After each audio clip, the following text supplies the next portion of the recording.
Looking at our world from a theological perspective. This is the Theology Central Podcast, making theology central.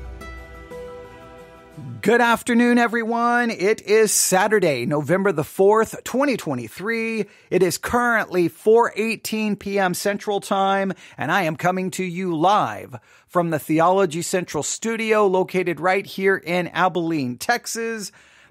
And I don't know if you remember, it was just a few days ago, I was talking about how cold it was here in the studio, and I had to bring up a space heater, and it was freezing, and it was cold, and it's like, what is happening? Well, now, just a few days later, same studio, same West Texas, same Abilene, Texas, and now it's like 80 degrees outside. So now, it is burning up in the studio.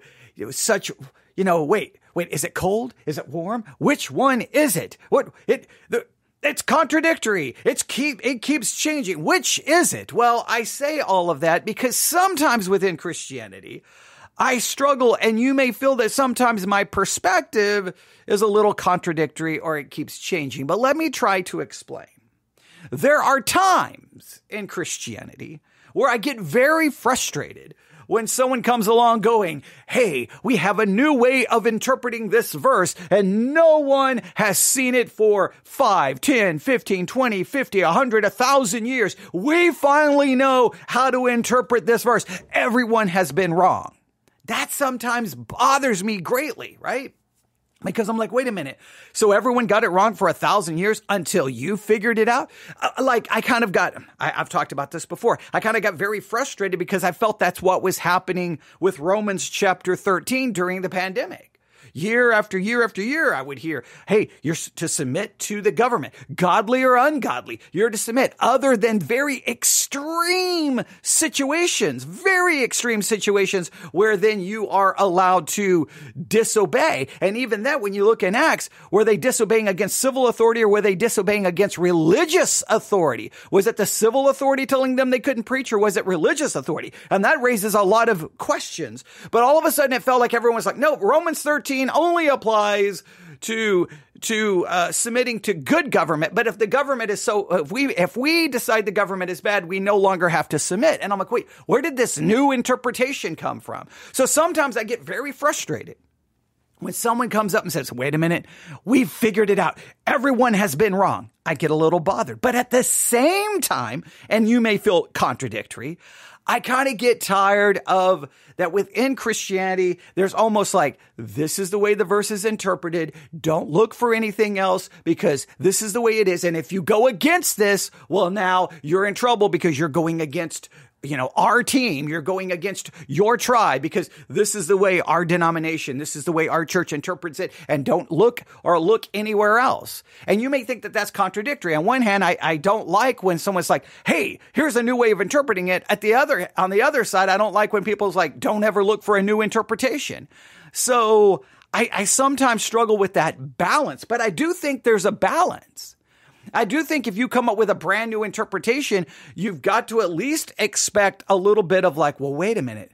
So you're telling me everyone has gotten this wrong? Now, of course, if they can demonstrate the people in the past did interpret it that way, then it's not a new interpretation. It's a reminder or a rediscovery of an old interpretation. Okay, that's a little bit different.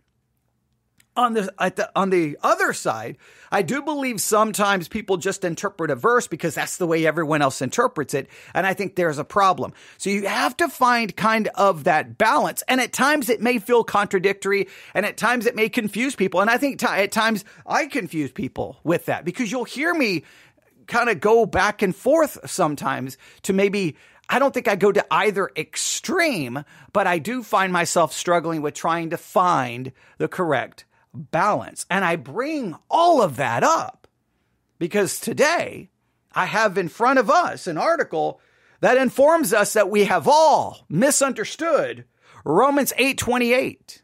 That your church, my church, that you, me, people we've all misunderstood Romans 8:28, and an article was published 5 days ago that tells us, ladies and gentlemen, This is the correct way to understand it. So let's just remind ourselves of Romans 8:28. I could probably quote it from memory. You probably could quote it from memory. It's one of the most well-known verses in all of the Bible. And we know that all things work together for good to them that love God, to them who are the called according to his purpose.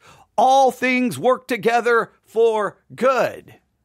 Very well-known verse. It is quoted. Now, I do agree. Sometimes it is quoted in ways that can be very harmful. I do believe sometimes maybe we don't take this into complete consideration of maybe, I think there's some questions we need to ask about it. I do think that sometimes people just quote this verse without really understanding or thinking of all the implications. So I do believe that this verse has been used to actually probably create more harm than good in many ways. But I don't know, have we all misunderstood it or have we just simply misused it? There's a big difference between misunderstanding and misusing, but then you could argue the misuse comes from a misunderstanding. So I don't know.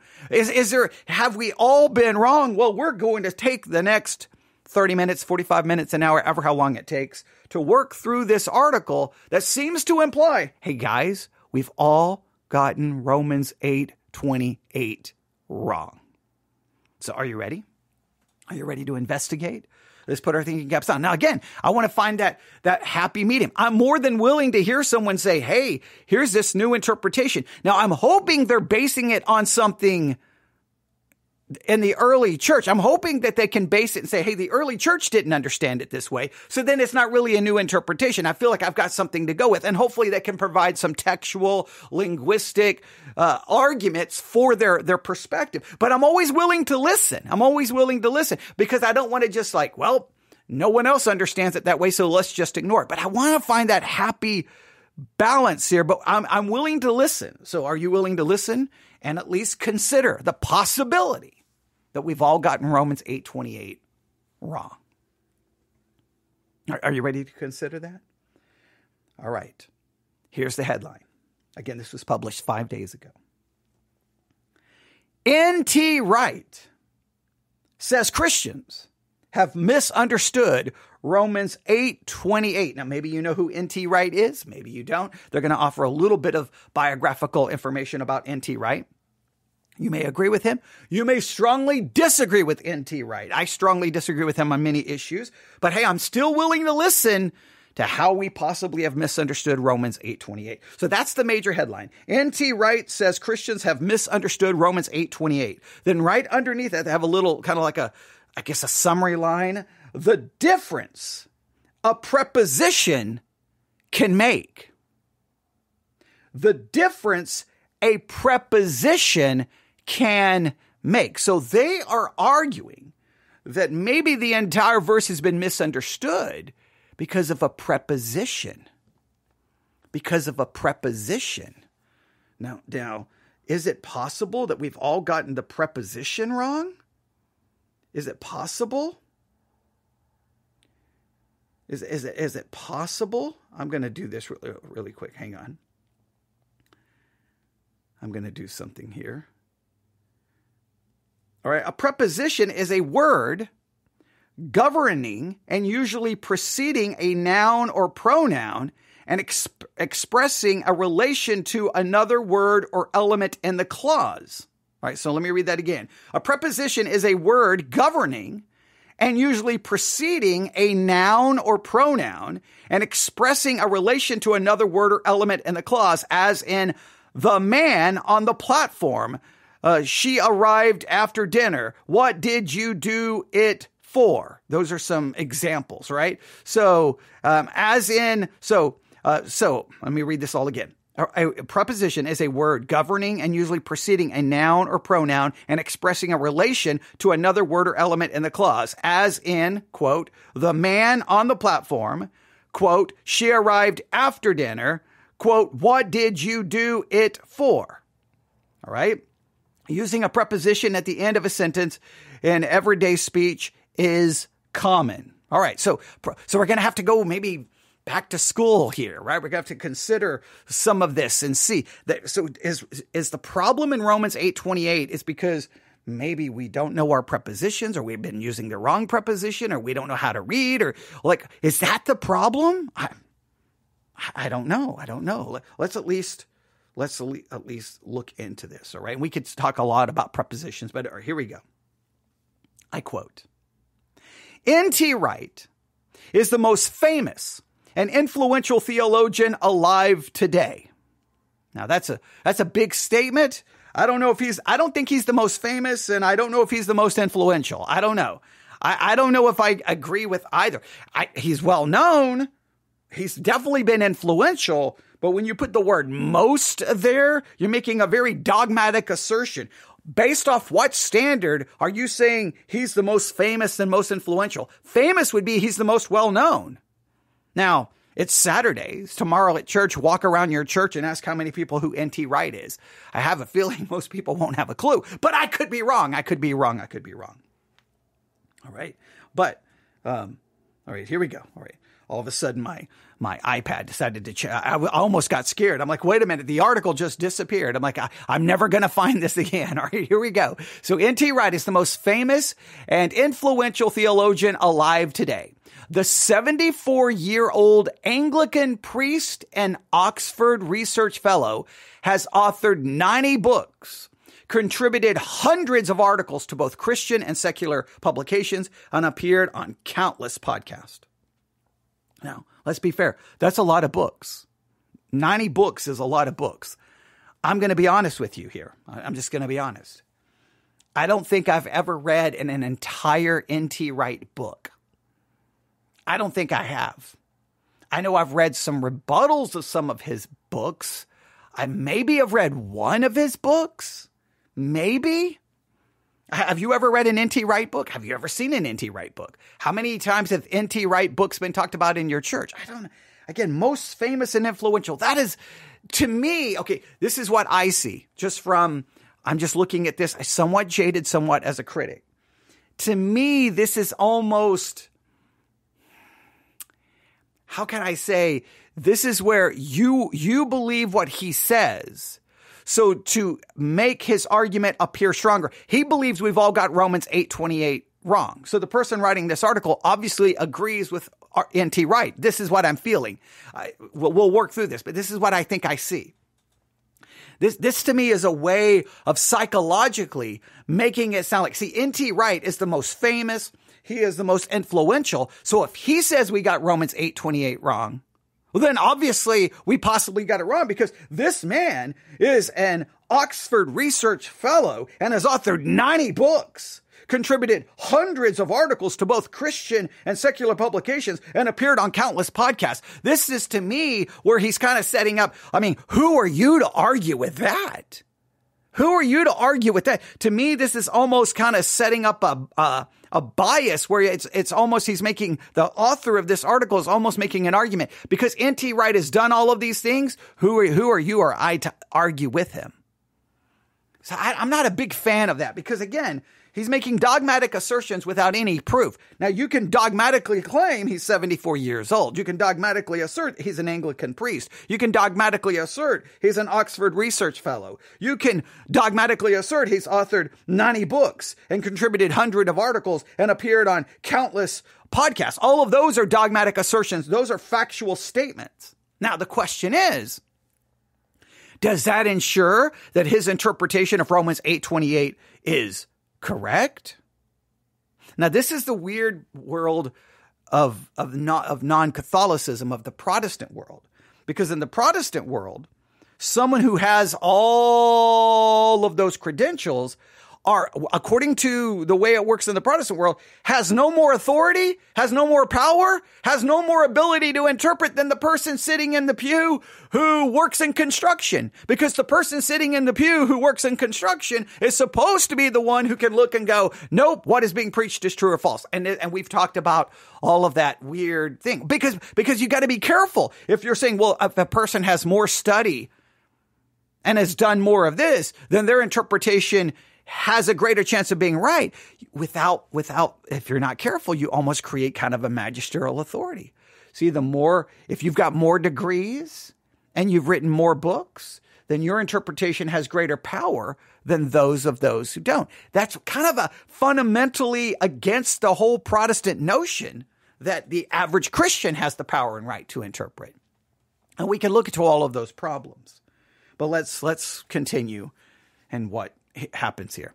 His most recent book, Into the Heart of Romans, argues that Christians have grossly misunderstood one of their favorite Bible verses.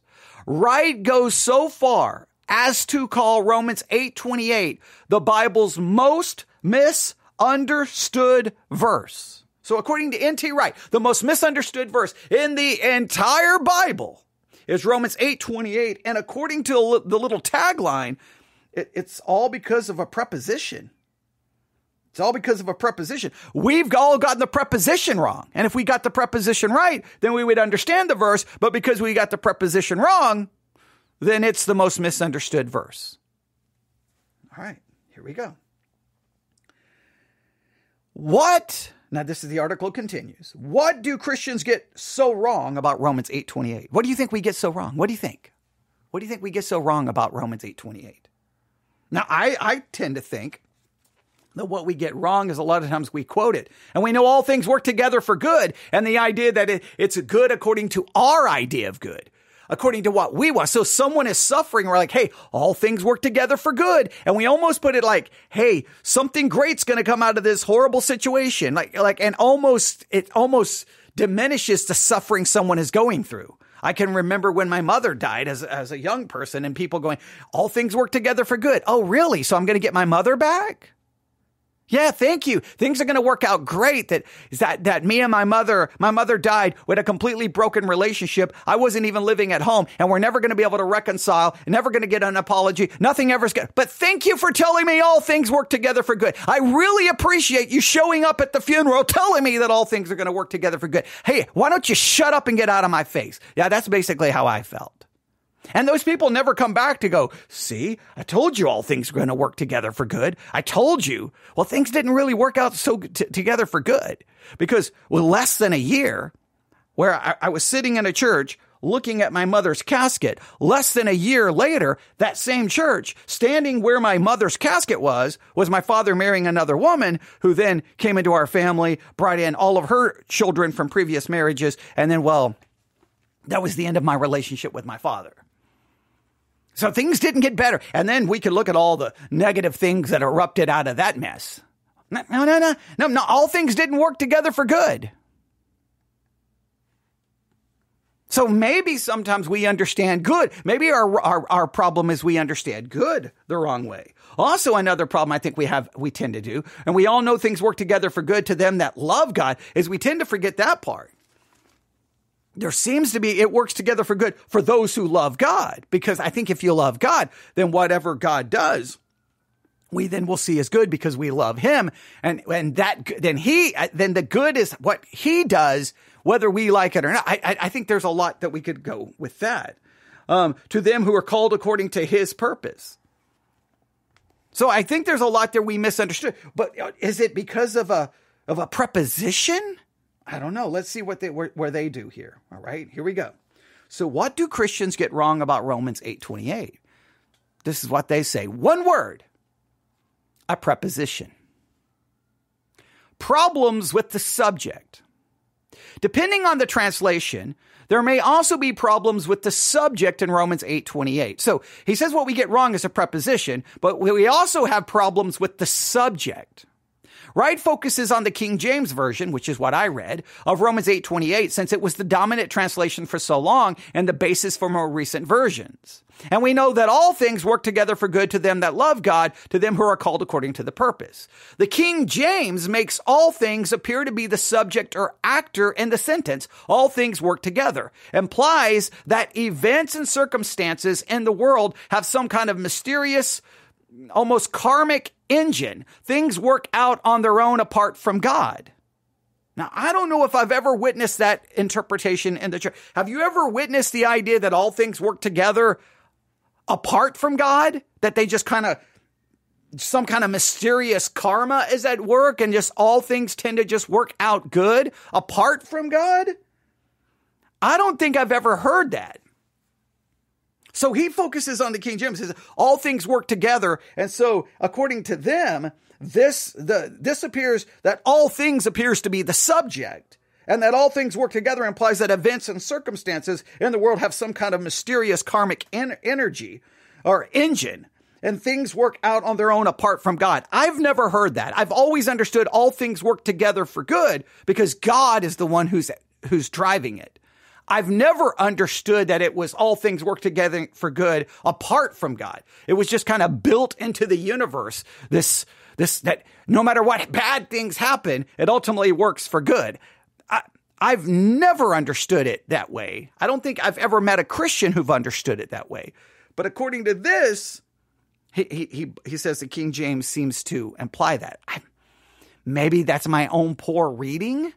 Maybe I never looked, all things is the subject, and therefore all things work together by itself. I don't know. They go on to say, at first glance, this may seem like an encouraging, hopeful interpretation. Every cloud has a silver lining. But Wright points out that this interpretation removes God from the equation, precisely the opposite of what Paul meant for readers to understand. I don't think any reader I would like to find I can ask you, in all your years of being a Christian, have you ever heard someone preach that all things work together for good apart from God? It's just on its own. And that all things is the engine, all things is the subject, and that God is passive in this. I don't think I've ever heard that. If you've heard that, please let me know. And if it was your church, I won't give their name, but I would love to hear the sermon where your pastor said that I don't believe that. That's just weird that that's where they're starting. I don't think anybody's done that. All right, but let's continue. Now it says, so there's supposedly problems with the subject. I don't think there's a problem with the subject personally. So that's almost like creating a straw man. Hey, the King James puts all things as the subject, and so Christians have gotten it wrong. I don't believe that's true. Right. That's my own. I can't I guess I could scientifically prove it. Pull up every sermon I could find on Romans 8:28. We spend the next year reviewing sermons on Romans 8:28 and see if we can find one. I don't know if you or I want to spend a year doing that, but I would need he could have said, I looked up 100 random sermons and found that 75 of them make all things the subject. I don't think you would find that. I think out of 100 random sermons, I don't think you would find one. But let's now move on to what he says the second problem is, a problem with the preposition. Virtually every translation suffers from the same problem with a preposition. For instance, the NIV of Romans 8:28 says, and I quote, and we know that in all things, God works for the good of those who love him, who have been called according to his purpose. Now, the NIV places God as the subject or actor. God works for the good, not the vague things of life or circumstances. The NIV restores God to the equation of Romans 8:28. Okay, so he says the NIV gets it right by at least putting God as the subject, all right? And we know that in all things, God works for the good. It's not just all things working for good by themselves, God. So he says the NIV at least fixes the subject problem. Okay. But supposedly there's still a problem. But the NIV still messes up. So according to N.T. Wright, the King James is wrong. The NIV is wrong. Now, I got to stop right here. Because I'm getting flashbacks to my Genesis class at Grace University in Omaha, Nebraska. I'll never forget this. We're in class, and the professor just constantly is like, that's mistranslated, that's wrong, that's mistranslated, that's wrong. And I remember one of the young students basically going, so what am I supposed to do? He was like a youth director, or I think he was already preaching. I don't know. And he's like, what am I supposed to do? Because you're basically telling me that all the translations are wrong. And basically the professor was like, well, until you can read the manuscripts, you probably shouldn't be preaching. And I was like, so no English translation is correct. My only way I can preach or teach is I have to be able to know the manuscripts and be able to look at the manuscripts and compare manuscript with manuscript to manuscript to manuscript and then determine which manuscript is the right reading because all English translations are wrong. that kind of thinking then creates, look, this drives me crazy. Obviously that's not a Catholic university that I was attending. Grace University in Omaha, Nebraska was a Protestant school. If I wanted to go to a Catholic university, I'd have been going to Creighton. So I was going to a Protestant university. And inevitably, guess what they were creating? The very argument for a magisterium. The only people who can teach and the only people who can correctly understand are people who can read Hebrew and Greek so proficiently that they can look at multiple manuscripts and determine which reading is correct. Well, then guess what? No one can interpret the text until they can do that. You create a magisterium. That's an argument for a magisterial authority. Well, here he's doing the same thing. The King James gets it wrong. The NIV gets it wrong. Who gets it right? N.T. Wright. He's the magisterial authority that we've all needed. See, it's still making an argument for he has the authority and nobody else does. So, but what does the NIV get wrong? Okay, according to him, the NIV still messes up. Here's what he says, and I'm quoting, according to Wright, and I quote, the verb Paul used doesn't mean work to, as in the King James. It means work with. All right, so let me read this again. So the NIV says, let me go back to the NIV. The NIV says, and we know that in all things God works for the good of those who love him.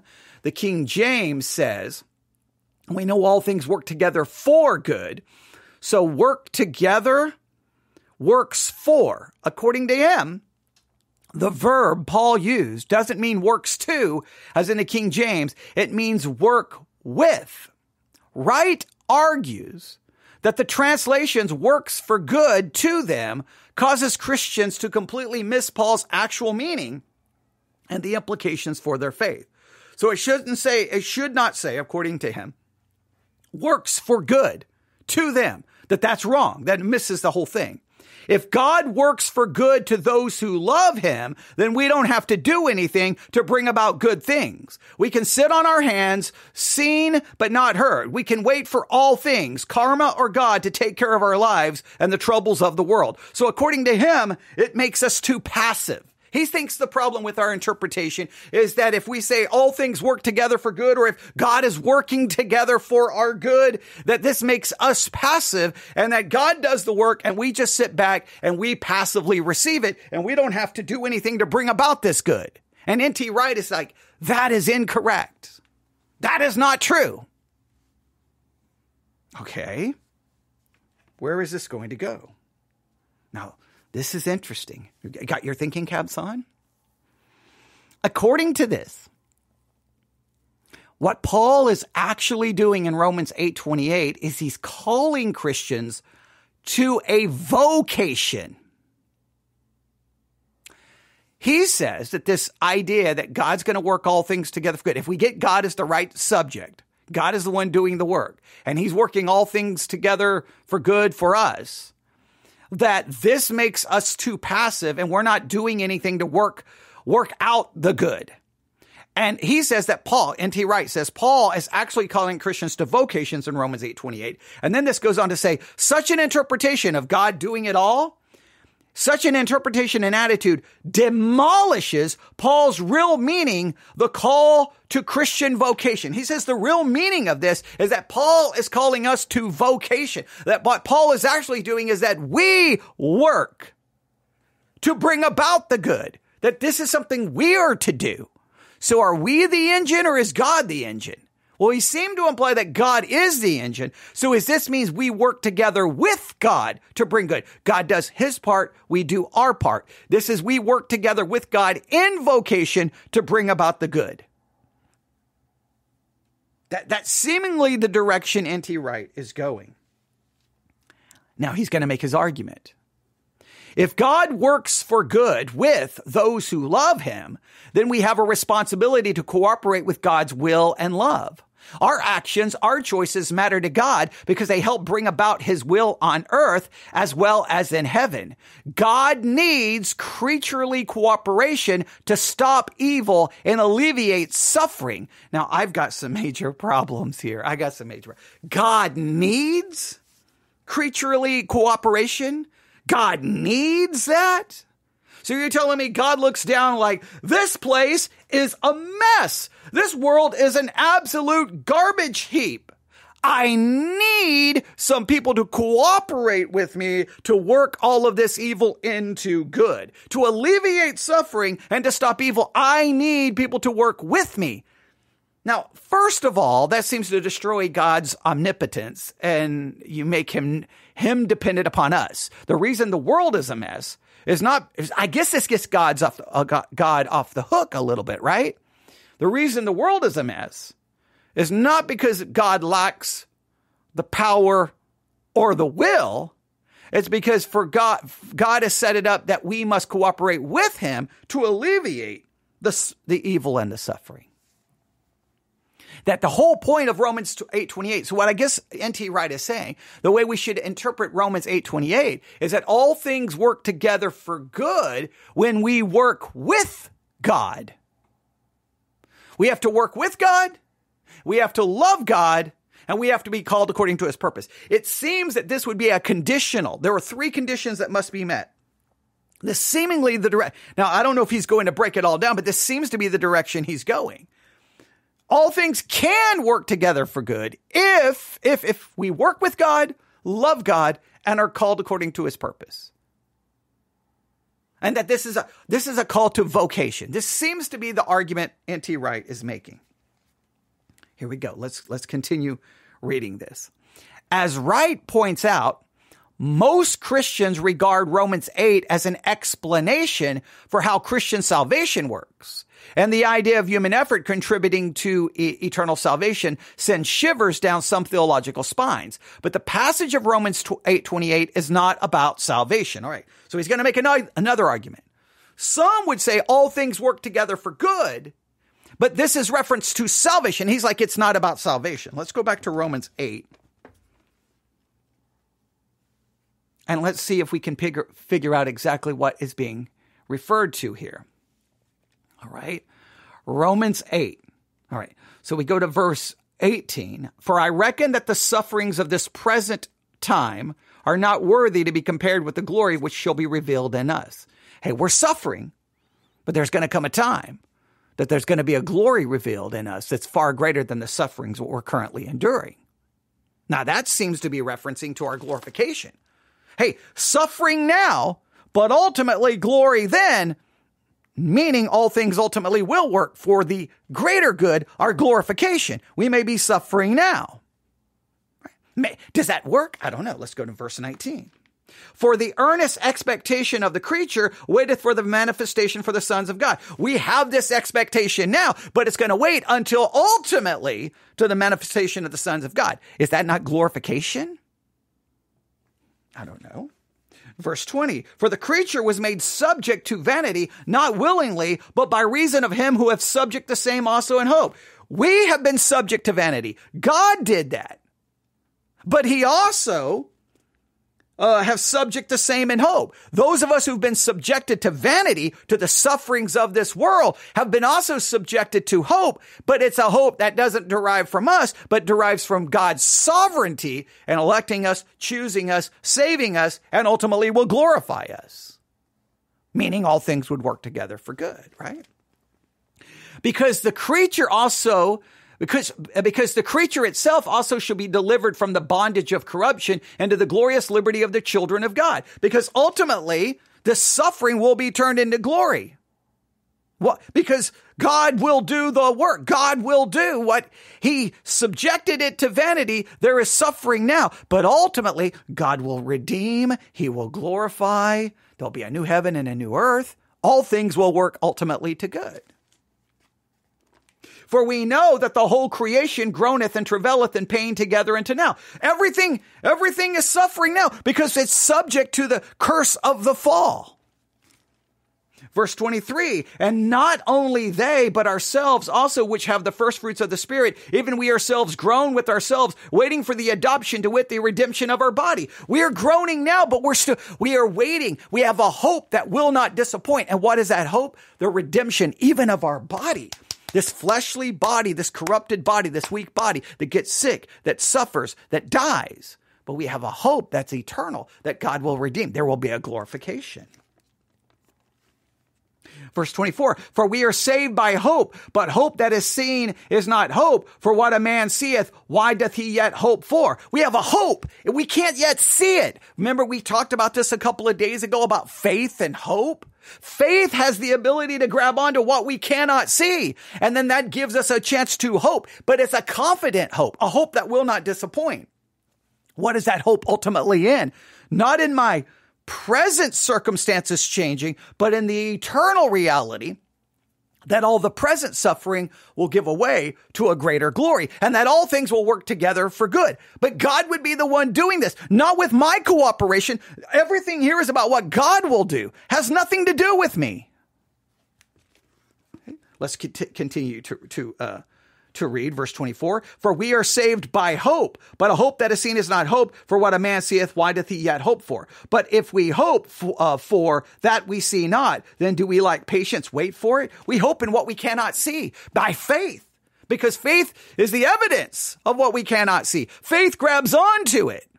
We can't see it yet, but we patiently wait for it. What are we waiting for? That all things will work together for good. God will work all things for good. This is the eternal good. This is glorification, a new heaven, a new earth, no more pain, no more suffering, no more tears, no more death. That's the good.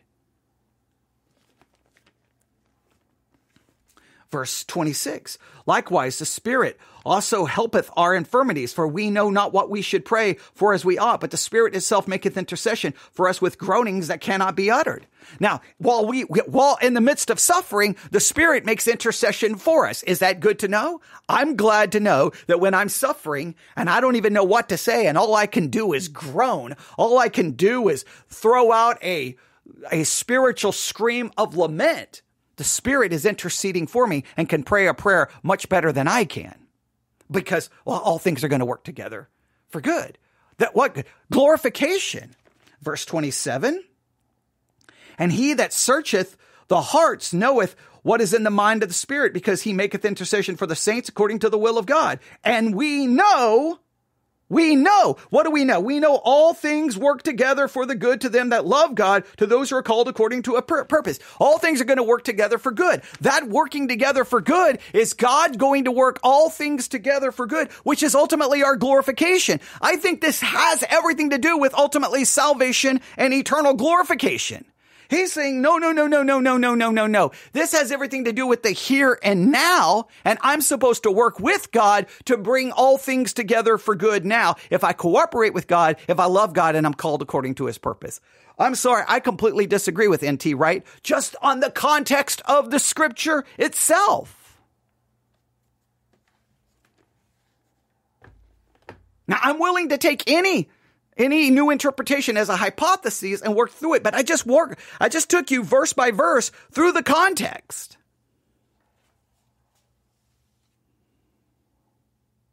Let me read this again. All right, here we go. As Wright points out, most Christians regard Romans 8 as an explanation of how Christian salvation works, and the idea of human effort contributing to eternal salvation sends shivers down some theological spines. But the passage of Romans 8:28 is not about salvation, according to N.T. Wright. It's about vocation.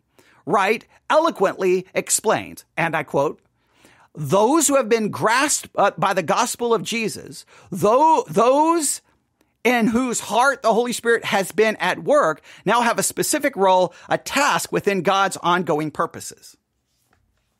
So he's like, hey, now that you're saved, you have a work, you have a task within God's ongoing purpose. And your task, your vocation now is to work with God to bring all things together for good. This destroys the whole context leading up to 8:28.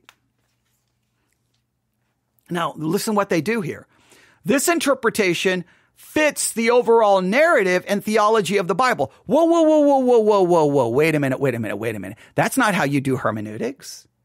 You don't look and see if this interpretation fits the overall narrative of the Bible. The first thing you have to do is see if this interpretation fits the immediate context in which Romans 8:28 is found.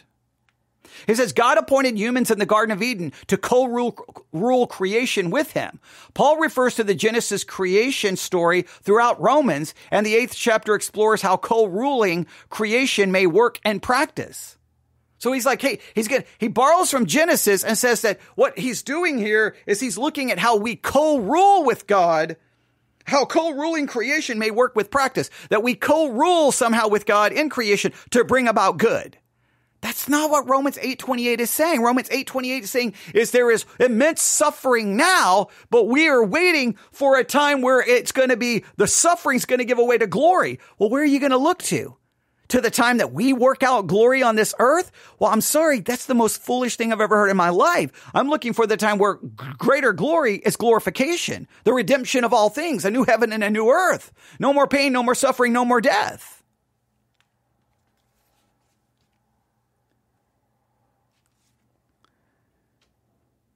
Now, here we go. This is the dramatic conclusion of this article. What is the Christian vocation in Romans 8? To encourage his readers, Christians facing persecution and wondering why Jesus doesn't hurry up and come back already, Paul compares the state of creation to a woman in labor and talks about offering prayers of lament amidst the painful, in-progress spiritual shaping of creation. Well, he does talk about offering prayers, but it's the Holy Spirit offering the prayer. And we are suffering now. But our hope is not in us working with God to make it better. Our hope is that God will make it better. That God will fix it. But not when we may decide, but ultimately in glorification. When we lament, Paul says God hears us. Then God conforms us into the pattern of Jesus Christ and to the kind of people who get their hands dirty, cleaning up the mess of the world, who suffer with those who suffer in order to redeem that which needs redeeming. Well, wait a minute. First of all, it says the Spirit will speak for us. And then it goes on to say, Paul encourages the persecuted Christians reading Romans to endure suffering with hope in God's purpose and steadfast commitment to working with God to help turn creation into God's kingdom. Thy kingdom come, thy will be done. That is not what Romans 8:28 is saying. He's not saying you need to work with God. He's saying you hold on to hope. You know that the time is coming that the suffering will give away to a greater glory. He doesn't say, hey, no. Here's what you're going to do. I know you're suffering, but guys, work with God, fix everything, and you'll turn creation into God's kingdom. If your hope is to work with God in the present, to turn this into God's kingdom, you're out of your ever-living mind. Because you'll never turn creation into God's kingdom, because as long as we dwell on this earth, the sinful nature resides in you and me. And that's why the church is messed up. The world is messed up. Non-Christian homes are messed up. Christian homes are messed up. Non-Christian families are messed up. Christian families are messed up because we are all sinners, and we all are, no matter how hard we try, we fall short.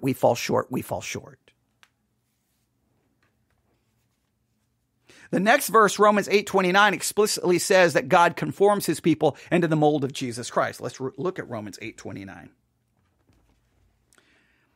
For whom he did foreknow, he also did predestinate to be conformed to the image of his Son, that he might be the firstborn among many brethren. Well, guess what? He foreknew them. He predestinated them to be conformed to the image. When will I be truly conformed to his image? When? In glorification. This all points to God's ultimately, that's the working out all things together for good. The ultimate end will be being conformed to the image of his Son. I'm never going to be conformed to the image of his Son on this earth. And if you think you are, you're out of your ever-living mind. Because you still have a sinful nature. The verse seems to say that God foreknew the Christians to whom Paul writes in Romans. Therefore, God predestined that they would be conformed to Christ in the midst of their suffering so that they would co-work with God in redeeming the world. It does not say that they're going to co-work. It says that God's going to do all of this. And then he goes on to quote, and from N.T. Wright, and they will thereby be cooperating, not indeed in the work of their own salvation, but in the larger purpose of God for his battered and bleeding creation. What do you think about this interpretation of Romans 8:28? I think it's trash, is what I think.